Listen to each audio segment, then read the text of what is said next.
Okay. Hey, everybody. I'm Tiffany and welcome to Wise Skies. This is our first Saturday free astrology workshop. And so everybody's welcome. Please share this and send it around to your friends if you find it useful, and come back every first Saturday at noon Central. And we'll be talking about some different topics. I've been super excited about the April topic, which is my hobby, which is beekeeping.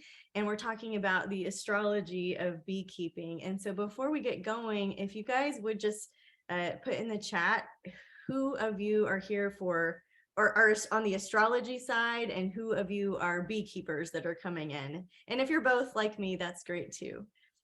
But I would just love to know who is on team astrology and who is on team B here. Okay, I'm getting my slideshow popped up while you guys are chatting with me. Beekeeper in Idaho, Sherry, awesome. I spent some time at Bergdorf Hot Springs.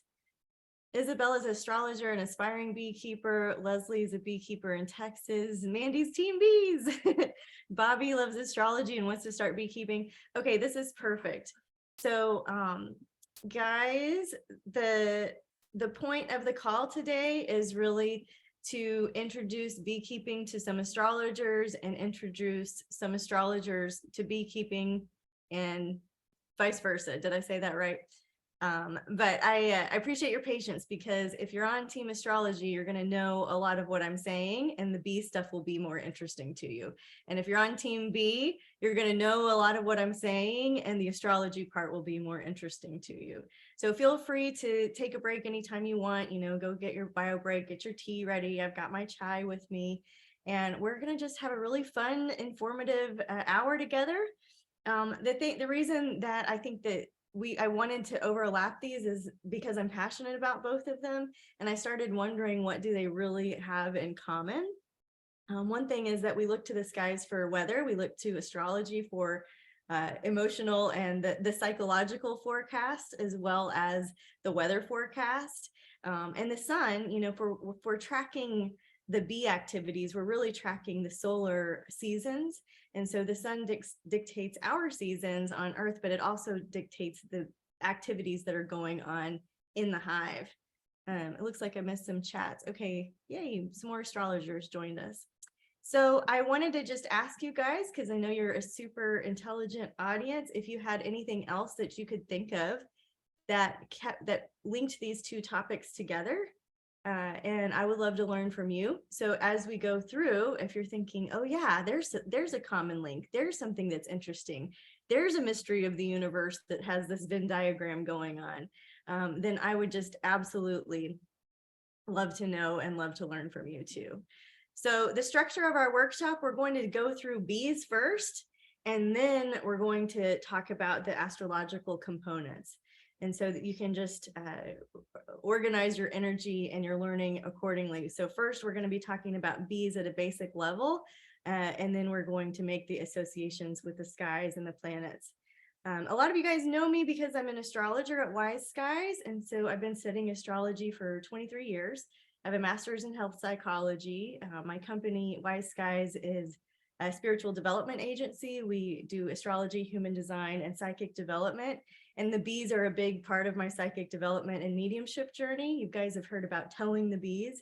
But I did want you to know that I have taken 2 full-blown apprenticeships. I am working my way up the Texas Master Beekeeping Program, which is a super nerdy thing to be able to say, but I took the first test. It's a 5 to 6 year program, depending on how long you do it. And I passed my first exam last April, and so I'm studying towards that. Can you guys see my mouse over the screen? You can. Okay. So this gentleman, Roosevelt, works at Beeweaver, and he has been working there for some incredible amount of time, 60 years. It's some incredible amount of time. And so I got to work with him one day, and that was really special to me. I've done some service projects. There's a community in Houston that are Congolese, and they wanted to start beekeeping in their community garden, and we got asked to go down there. And so this is the littlest beekeeper, and she never gets to go in the apiary. And so I gave her my suit, and she was really disappointed that we didn't also go to space, right? So space bees. And this candle on the right, can you guys see the candle? Your faces are on it for me, but the candle on the right side is something that I made for my first batch of wax. And this gentleman right here is Les Crowder. He is who I consider my main bee teacher. And this is the best book on bees I think there is if you're wanting to nerd out. The cast of the honeybee is where we're going to start. And this is just to give you a bird's eye view of what's going on inside the hive, and we can build our knowledge as we go. So of course the drones are the boys. If you're new to bee identification, they're bigger and they have bigger eyes. The drones have a lifespan of about 2 to 3 months.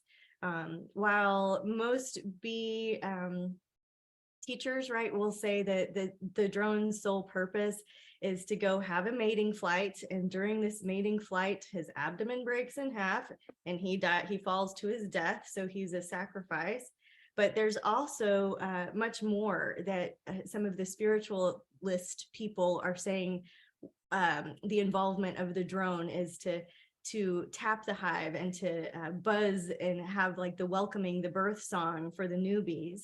And so there can be a scientific way to look at this, and there can be a spiritual way to look at this. And this is why I wanted to have this workshop and this conversation. We'll talk more about the drones a little later. The queen, I have heard beekeepers say that they've had queens for much longer than 5 or 6 years. I wonder if they just missed the fact that they got requeened. I don't know. But you can have a queen last for several years. She's has a longer lifespan, and her main duty is just to lay eggs, right? So she's going to hatch. She's going to go on one mating flight. And in this mating flight, she's going to mate with 12, 13, 30 drones. And she's going to have all of the eggs, like she's going to create all of the eggs for her whole life in that one mating flight.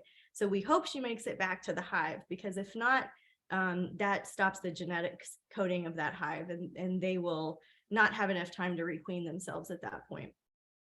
Stranger things have happened. The bees don't read the bee books, and I'm just in my 3rd or 4th year. So that's the queen. The worker bees, they're going to live 4 to 6 weeks this time of year in the spring, and then in the winter they're going to live longer. You can see at the top right where their whole body chemistry changes.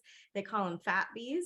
But the workers, they have different jobs, and so as their life gets older, they're going to start inside the hive and move outside the hive. And so as a worker is born, she's going to start by being a nurse bee and cleaning all the cells out and making sure the babies are fed. And she's going to go through a series of jobs in the hive, building wax.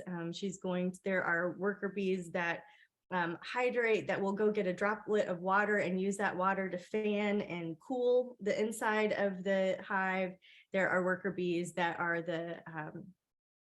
oh my gosh, it's my favorite one. The undertaker bees, they go grab the dead bees and bring them out. And they do this with different personalities, right? They do this, like some of them will line up their dead and some of them will just throw their dead out. And so they all have a different way of handling it. But ultimately the worker is going to spend the last part of her life foraging. And so she's foraging for honey. I mean, she's foraging for nectar and pollen and keeping the hive going. So in Hymenoptera, right, bees, ants, and wasps, the boys, they only have one parent, and the female has 2. And so somebody can probably describe haploid and diploid better than I, but basically the boys don't have a father. And what this does is it kicks off. So when the queen's laying her egg, right, the chromosomes are only coming from her. And so what it does is it kicks off the Fibonacci sequence. And so the Fibonacci sequence, you guys may be familiar with it, but basically it adds up. So the 1 + 1 is 2, 2 + 1 is 3, 3 + 2 is 5, 5 + 3 is 8, 8 + 5 is 13, and so on. And so this Fibonacci sequence we see all throughout nature with flowers, pine cones, spiral galaxies, hurricanes. I hope everybody's safe with the weird weather we've been having. But that I just wanted to point out because I thought that was kind of a fun fact related to the cosmic nature of the bees. Their goal is to swarm, right? They want to reproduce. They want to take most of their workers and their old queen and leave the hive they leave behind is requeening itself. So they're making a new baby queen. And why are they going to, why do they want to leave is to reproduce and keep their genetic codes going on. Why do we want to catch them is because most swarms in nature fail, right? For one reason or the other. And so a split helps them successfully reproduce. And what I mean by a split is that we're going to go in and split resources, or there's a lot of different techniques to split a hive, but we're basically going to trick them into thinking that they've already swarmed. And so there's no need for them to abscond and leave their hive. Now, when I was doing some research for this, I saw that the Romans in ancient Rome said to never mess with a swarm because they are the messengers of God. They're carrying an important message from the cosmos to somewhere else. And so you shouldn't mess around with a swarm. So I wonder what kind of karma I'm busy creating when I am doing all of these splits, or maybe they have something to tell me. This is a saying that a lot of the old time beekeepers use in our area. Maybe it's not just our area, but I thought it was sweet and worth sharing. So wanted you guys to have that if you want a screenshot. And so how do they find a new house when they're swarming is kind of cool, right? So bee communication, they're going to talk through dance, vibration, and pheromones, right? So when they're looking for a new house, or when they're looking to forage, or when they're looking for something, they've got to come back and say, hey, girls, go this way, right? And so the way they're going to say, hey, girls, go this way is through the waggle dance, which is a big old figure 8. And we're going to see the figure 8 come back into play in a minute. This is a 1-minute video. And among them being able to communicate by performing a unique dance. It informs hive mates where a newly discovered food source is located. Every cycle of this waggle dance roughly describes the shape of the figure 8. Let's rewind and look in more detail. The bee only waggles on a part of its route, the straight run, indicated here by the waved line. The secret lies in the direction of the straight run, or to be more precise, in the angle between the straight run and the perpendicular, which in this case is 90 degrees to the left. This tells the other bees that food is available 90 degrees to the left of the sun. If the angle is 60 degrees to the right, they'll be flying 60 degrees to the right of the sun. Isn't that crazy?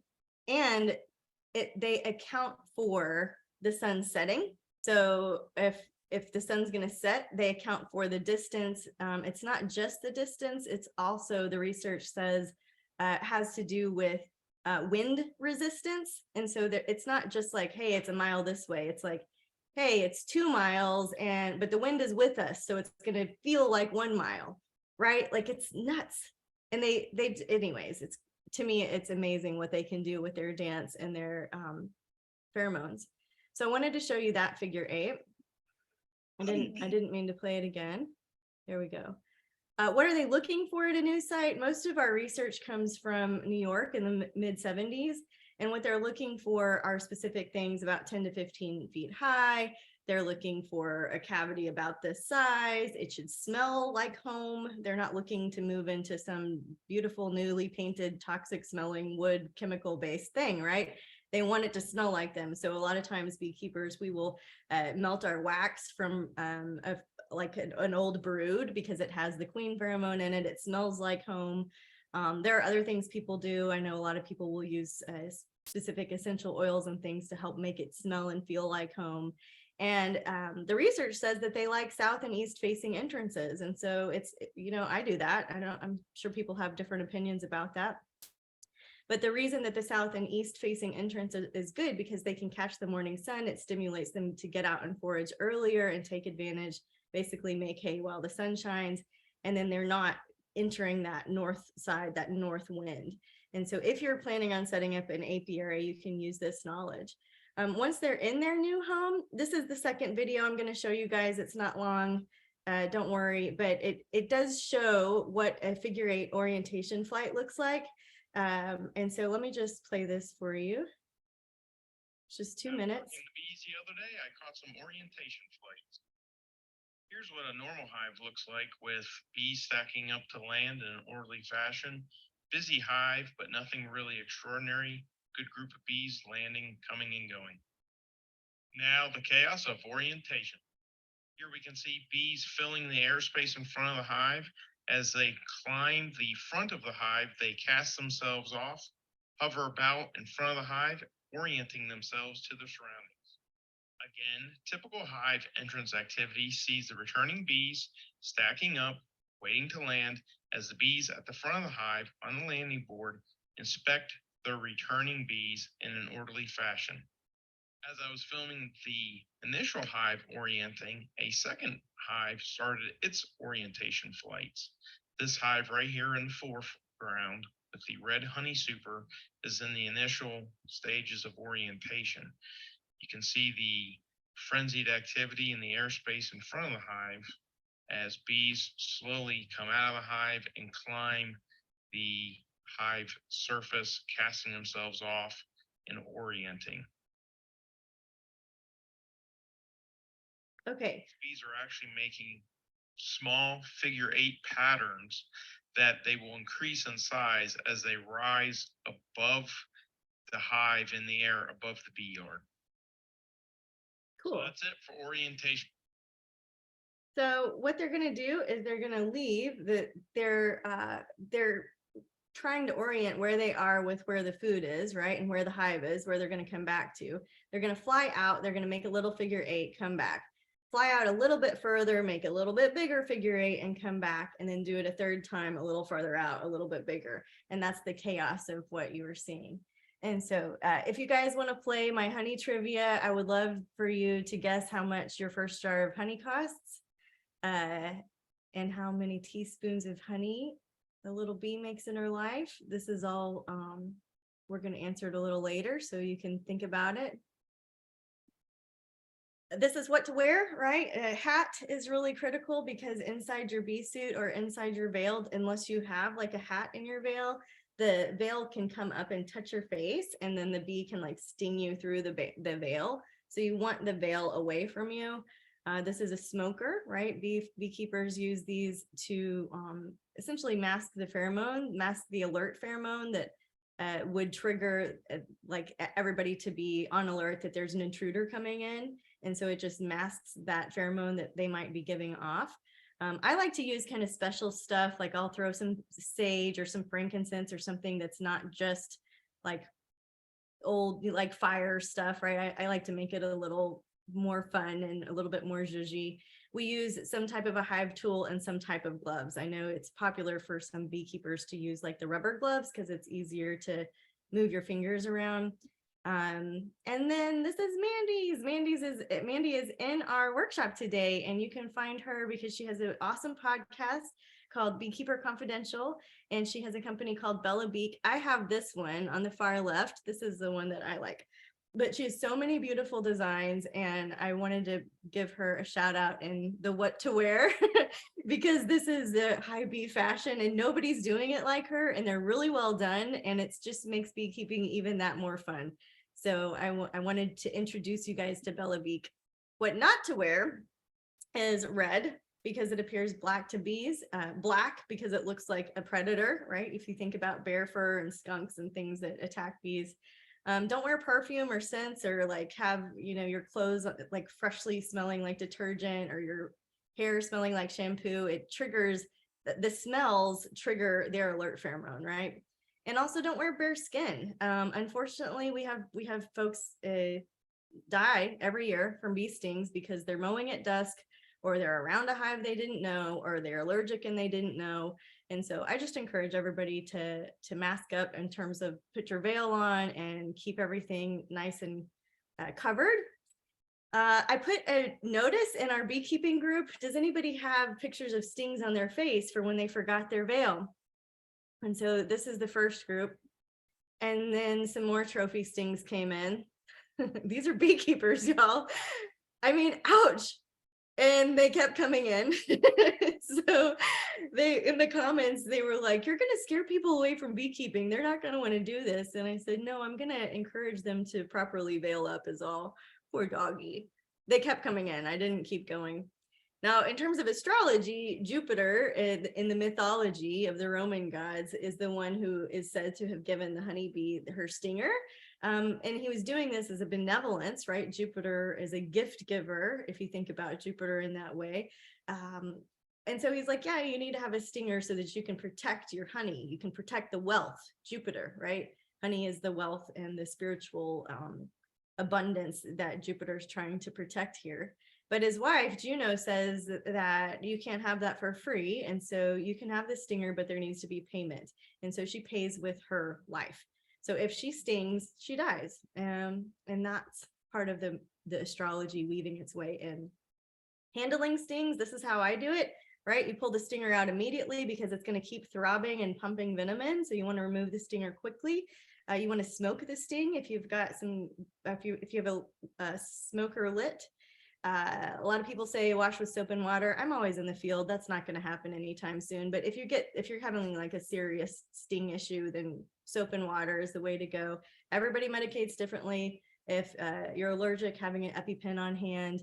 A lot of doctors won't just give them to you. So you have to, make sure that they know that you're a beekeeper in the middle of nowhere like me that is just completely by themselves and needs to have a backup plan. But you can take like antihistamines.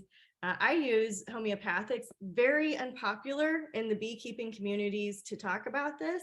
So don't take my word for it, but I use Apis mellifica, and sometimes I'll take it before I go out even, but that reduces the swelling for me. Carbo-Veg is like bringing somebody back to life if they're going into anaphylactic shock and you don't have a EpiPen. And this sting away stuff like that, it like works immediately on me. And they're like $6 on Amazon.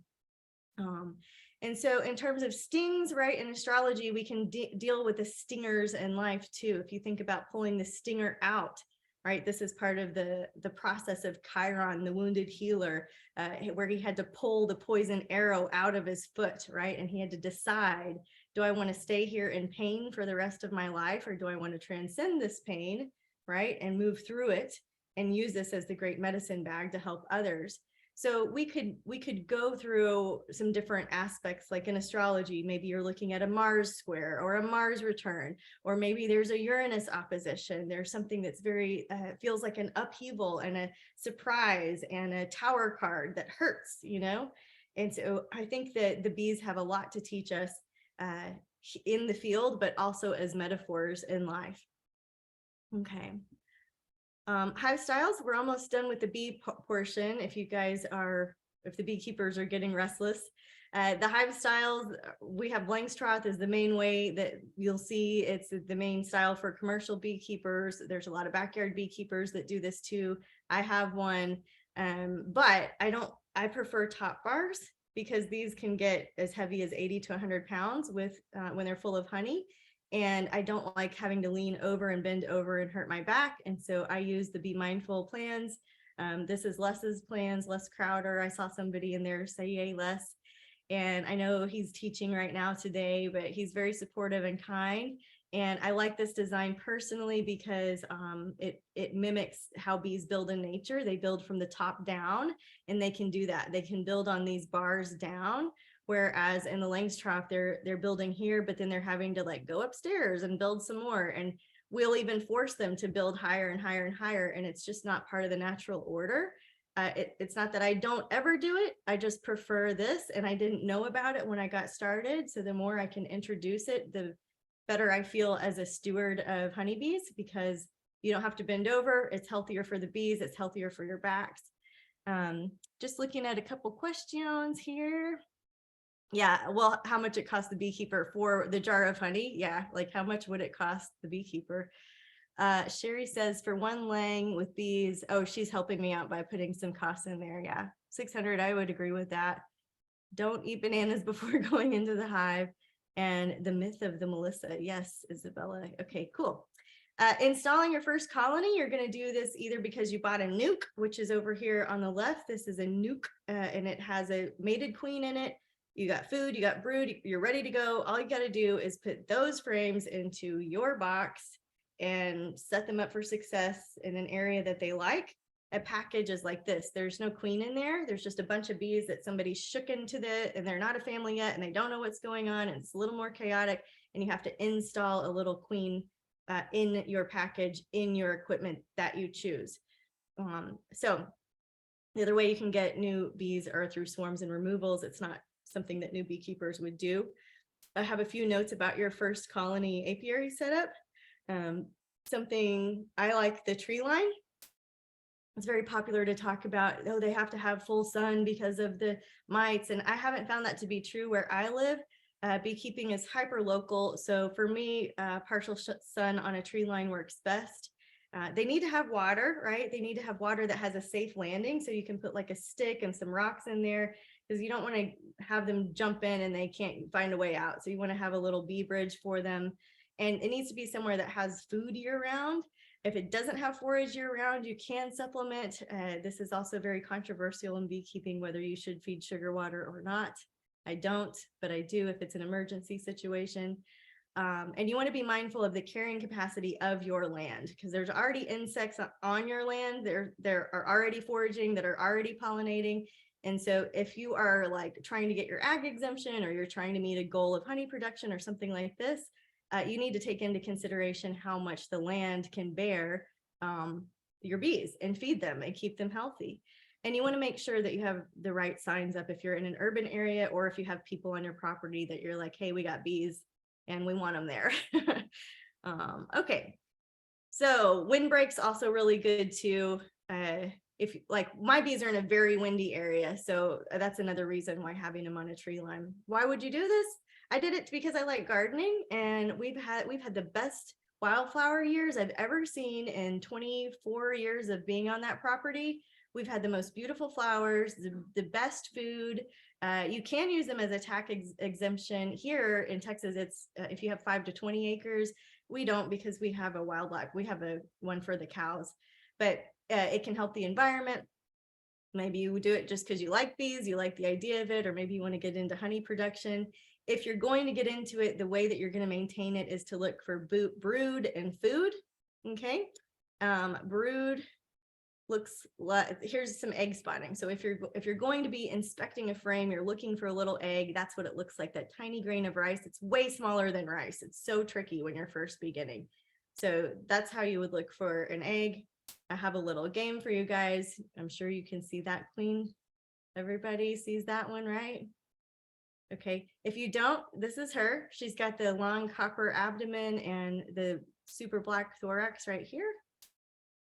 And then I wanted to give you a little bit harder one. So I'll give you a second with that. Okay. Anybody see that one?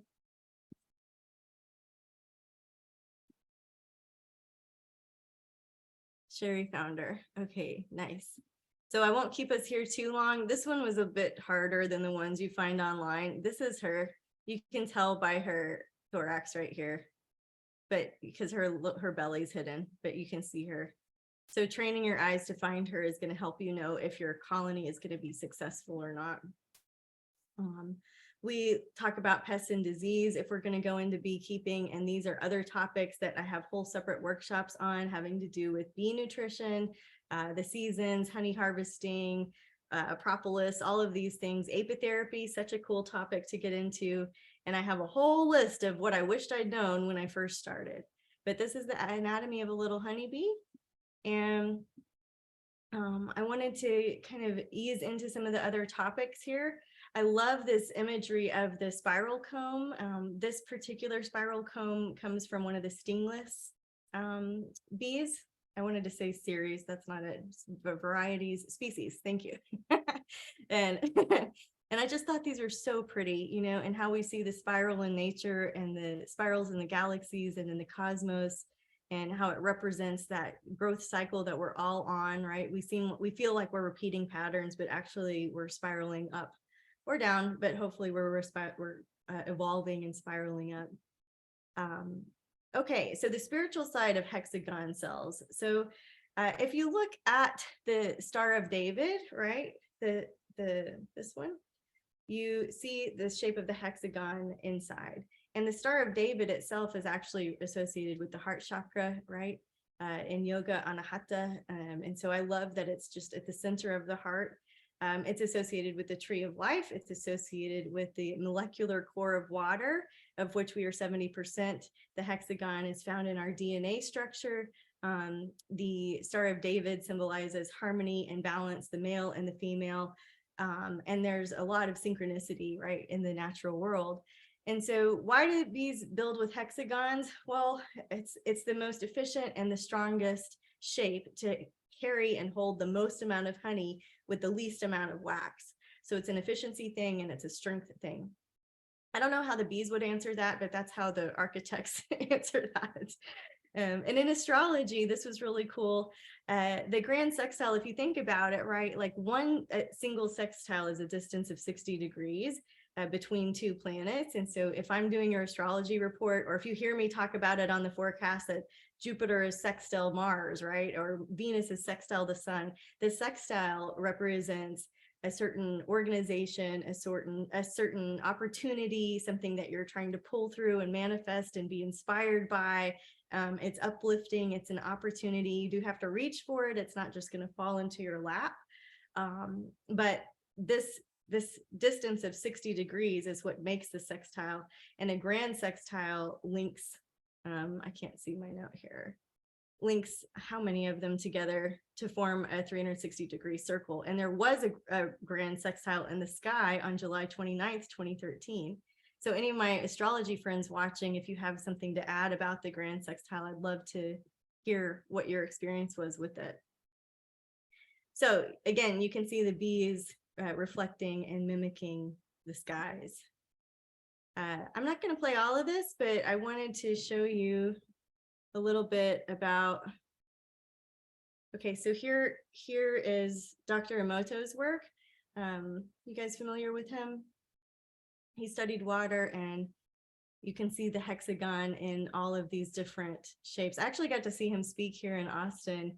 And what I loved is that he goes and prays over all of the water sources wherever he was speaking and visiting. And I realize it's a little blurry, but still you get the idea, like how cool is it to see all of these hexagons in nature? And especially, look, there's one for fortune. And so they're saying, or they're speaking these words, or they're taping these words onto like a glass of water, and they're basically programming the water to the frequency of the emotion of the vibration behind the word. And so we can have an impact not only in the hive, but in our life too with the water. Okay, I can't seem to get out of it. All right. So one of the things that you guys were excited about is that there's planetary correspondences to everything in nature. And some of the stats say that if the bee disappeared, that we would have no food within 4 years. I don't know who said that or who researched that or if it's true, but it's a nice pressure to think about keeping them around and keeping around the associations and synchronicities we're seeing in the bees, and how when we drastically lose bee colonies and what it does to affect our food resources, right? And so the planetary correspondences come through lots of different ways. I'm going to show you a couple of them. You know, the bee year is dictated by solstice. So when we have winter solstice, all of the beekeepers get really excited because this marks the return of the light.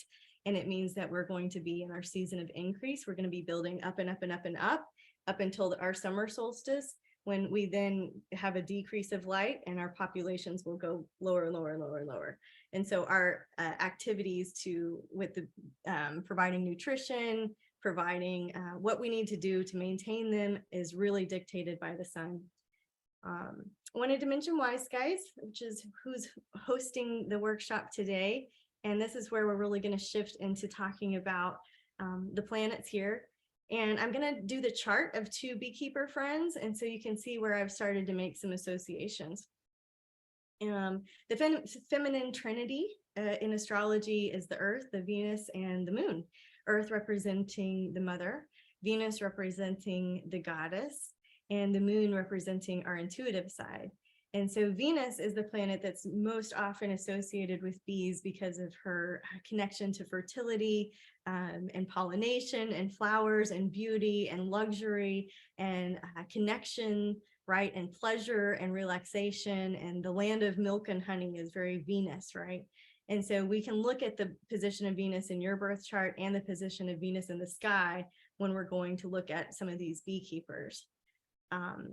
This is the floral orbital pattern of Venus. So cool, right? I love it. But if you go to Rex's book on the planet, on the rulership book, he says that honeybees are actually governed by Venus, Mercury, and Virgo. So yes, Venus, also Mercury and Virgo. So this is the orbital pattern of Mercury, also still very floral in nature. Mercury is associated with the way we think. It's kind of our central processing unit, the way we communicate. And if you think about the bees and their communication and the humming of it all, that's very Mercury, right? It's very, now they're working with their siblings and their neighbors. Those things are also ruled by Mercury. They're working with all of their sisters and brothers, and they're very close knit. Mercury reflects an information exchange, some information wizardry, some things like classes and texts and emails. For their information exchange, of course, it's the dance and the pheromones. And then Virgo was the other thing in the rulership book that is symbolic of honeybees. And Virgo, we know, rules gardens, pets, things that we take care of, things that we like to manage closely, data, organization. It rules our routine and our health. And if you think about epitherapy, everything in the hive is medicinal.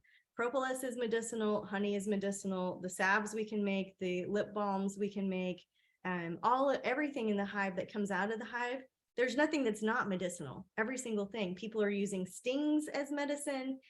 People are like breathing the air of the hive. They'll like set up these breathing tubes into the hive air, and so they can pay to go breathe hive air. It's really cool. But Virgo also is very natural, practical, down to earth, efficient, all of the things of the hive, efficient, strong, loyal. Virgo is improvement focused. Some people would say there's a perfectionism to it, right? And there is in the hive, there has to be. And there's an analysis that's associated with Virgo. And this analysis you can see in the hive of where do we want to eat next? Where are we going to move next? Who are we going to feed? What kind of cells are we going to make? The kind of cells that the workers make, the shape of them dictates whether the queen is going to lay a boy egg or a girl egg. And so the analysis and structure of all of that and the meticulousness and the planning of it all is very much associated with Virgo. Okay, so this is my buddy Georgia. If you guys follow my personal account, you see I tag her a lot. I think it's really important to have a bee best friend because it's way more fun to check the hives together, especially if something's going wrong and you're not quite sure what to do about it. So on the left is her human design chart. You can get your free body graph at mybodygraph.com, and you can get your chart. And in the app, you can actually hover over each of these if you're brand new to human design and learn something about yourself. Georgia is a 1-3 projector, and so she manages her energy differently as a projector. But what I found so interesting about this chart, which you don't have to know anything about to like go in and scroll over and see what is up, but I thought was so cool is that her personality sun right here is in the gate 9, which is the taming power of the small. And I remember the first time I saw that, I thought, I bet that has something to do with beekeeping. And so I had my eye out for if other beekeepers had some significant gate 9s in their human design chart. And there's a correlation with that. So the taming power of the small, the gate of focus. And Georgia, one of her things that she likes to market about her business, which is Sister Creek Hives, is that she's into slow beekeeping. And so I'm somebody who like wants to move really fast, but the bees won't let you do that. You know, you have to go slow and steady and be at their pace and stay really present. And so working the hives with Georgia helps me to slow down and be present and focus, right? And so I noticed that. And then over here on the right, this is her astrology chart. This is her natal chart. And she gave me permission to use this. And so if we just look at the rulership book and we look at Virgo, Mercury, and Venus, and here's what I'm seeing. She's got Virgo on the ascendant, right? So she's got Virgo rising. So she is somebody who is going to be more naturally attracted to the bees in the garden and working the land in a meticulous, structured, organized way for the betterment of humanity, for healing purposes, right? And then if you look at her Mercury, it's down here, it's intercepted in her 3rd house, all right? I do Western astrology. I use the tropical Placidus system. And so her Scorpio is intercepted here in the 3rd house, and here's her Mercury in 24 degrees. Now I think about the Scorpio stinger, and I think about, you know, her desire to educate through Instagram, right? The 3rd house is about communication, and it is governed by Gemini, but in her house, it's governed by, in her chart, it's governed by Scorpio. So I think about some of the different ways that scorpions and insects and stings, and also communicating, and the transformative, transcendent power of what Scorpio can do to bring people together, right? So Scorpio rules some of our deepest human bonds. And last night she had a really beautiful party for her grandmother who turned 80, and she brought all walks of life together. And the thing that they had in common is that Georgia had mentioned bees to them, you know. And so this idea that she's talking about it, she's part of the community, she's sharing it, she's teaching about it. And we find Mercury, which governs the way that we think about things, in her 3rd house, where she is a natural born teacher. And then we see Venus in Capricorn in her 4th house. So here's Venus in her chart. This is Venus, and you can see it's in Cap in her 4th house. Now she has a teaching apiary at her home. The 4th house rules the home, the living space where we live. It represents more than that, our childhood subconscious, things that we were gifted but maybe didn't want. It creates a type of home that we feel like we need. Now you can see that she's got a little Sag and Capricorn in her 4th house. Well, Georgia has a tiny home, so she can be very mobile, and she likes the idea of having different camps set up so that she can go check bees in Bastrop County and stay there a night, and go check bees in Comal County and stay there a night. And so all of it really matches up. Now, would I give her a natal astrology reading and be like, you were born to be a beekeeper? Probably not. I'm just going to be looking at different influences in her chart. But because we're looking at it through the lens of beekeeping, I thought it was kind of fun to point out, and I hope you do too. And I have one more example for you here. This is Nathalie Biggie. She's born in France and speaks French, and she's one of my teachers. She owns Be Mindful, with Les Crowder. And so Be Mindful Honey Farms they offer these beautiful apprenticeships. She's also teaching today. Sad to be missing it, but I wanted to look at her chart too. So if we start with her astrology birth chart on the left, you can see that Virgo is in her descendant. So it was in Georgia's ascendant. It was over here rising for, excuse me. No, it's not in her descendant. It's right here. I confused Capricorn. So we see Virgo right here, which works, right? Because it governs her 3rd house, where she's teaching apprenticeships. She's giving information exchange. She's talking and teaching about Virgo oriented things, right? The land, the earth. She teaches more than just honeybees, right? She's got this interesting ecological setup at her honey farm. She's doing a composting toilet. She's doing things to help the earth. And so in teaching in that way. Now, what's cool is that she also has Mercury and Venus conjunct each other within 1 degree in Taurus, another earth sign, in her 10th house. The 10th house, of course, rules the career, the mission, the give back, the what you came here, what the community needs from you, right? Not everybody has a career, so to speak, but everybody is part of this world tribe of humanity that has something to give back, that has something to offer. And so she's got the planet of communications and learning and information exchange, and the planet of beauty, luxury, honey, money, values, all right here in her 10th house of career. I was so excited. I just looked this up a couple nights ago. And what else is cool is that she was born on May 20th, which is World Bee Day, right? Very, very interesting. So I put in, when I misinterpreted that, I put in, okay, isn't it interesting that she's got Mars and Aquarius in her 7th house of relationship? And isn't it interesting? So she's married, Les is married, not to each other. So they have this unconventional kind of work-wife, work-husband partnership going on. But they're not married to each other. They're not a hot item. They're just 2 professionals that have a business partnership. And I thought that's interesting because you can see that in her chart. Aquarius is very unconventional, very different. Mars representing a close male in your life, a close male figure, right? Okay, before I move out of there, do any of the astrologers want to point out anything else? I would love to hear from you. Thank you, Mandy, for that comment. I see that bees have facilitated a lot of full circle events. Yeah, for me too.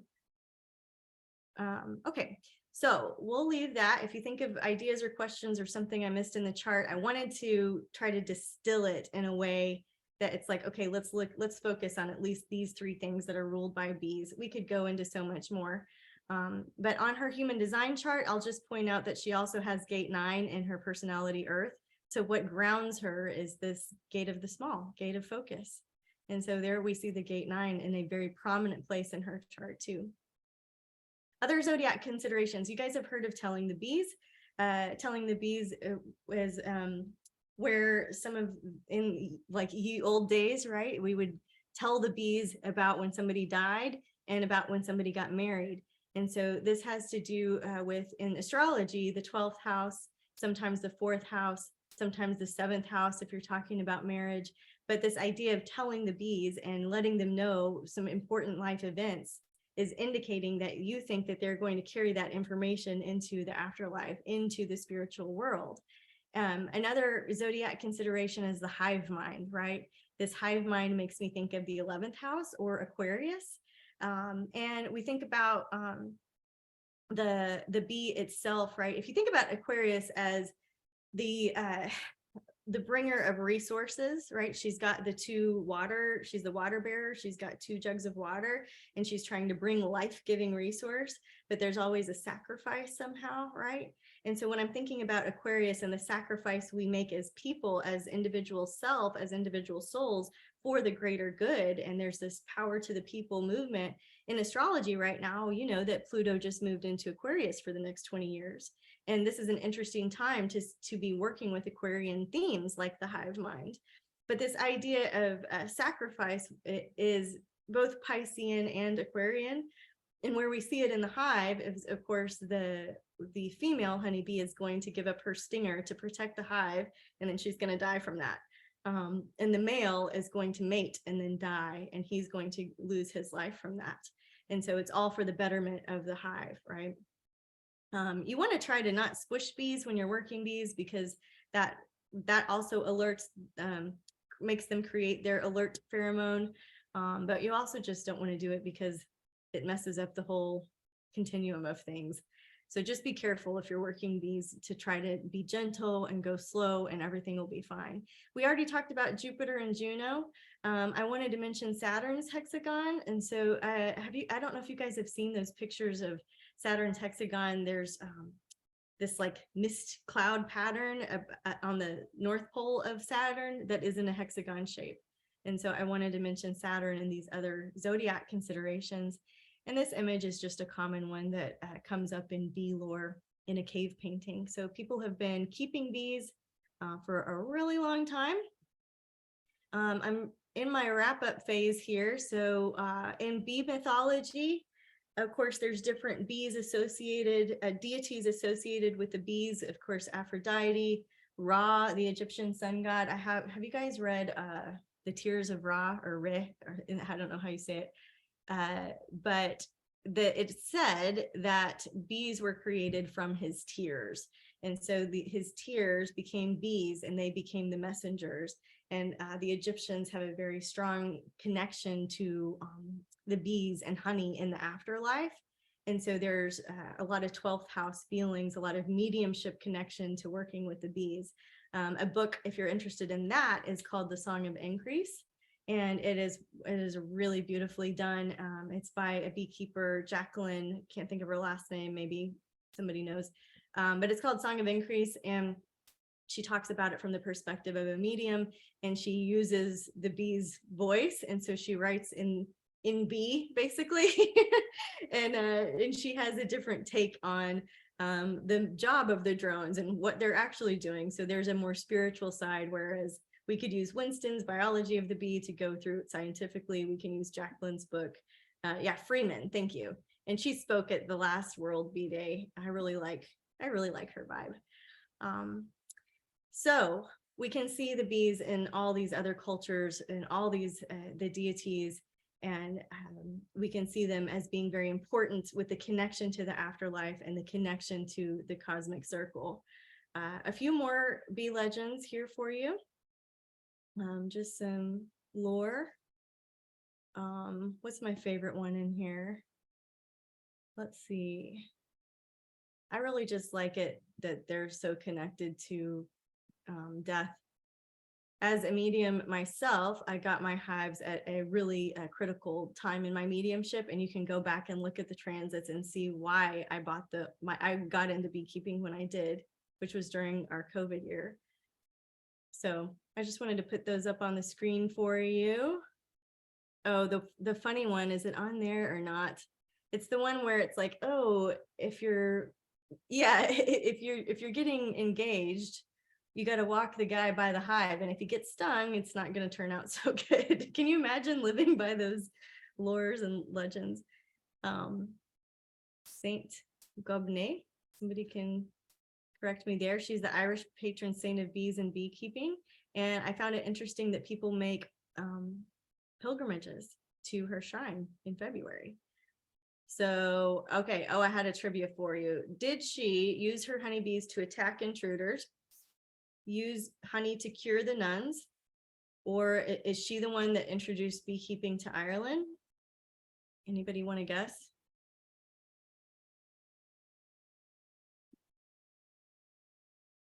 Okay, good. So it's D, all the above. She did all those things according to lore. And I love the idea of a saint that has like a attack bee colony.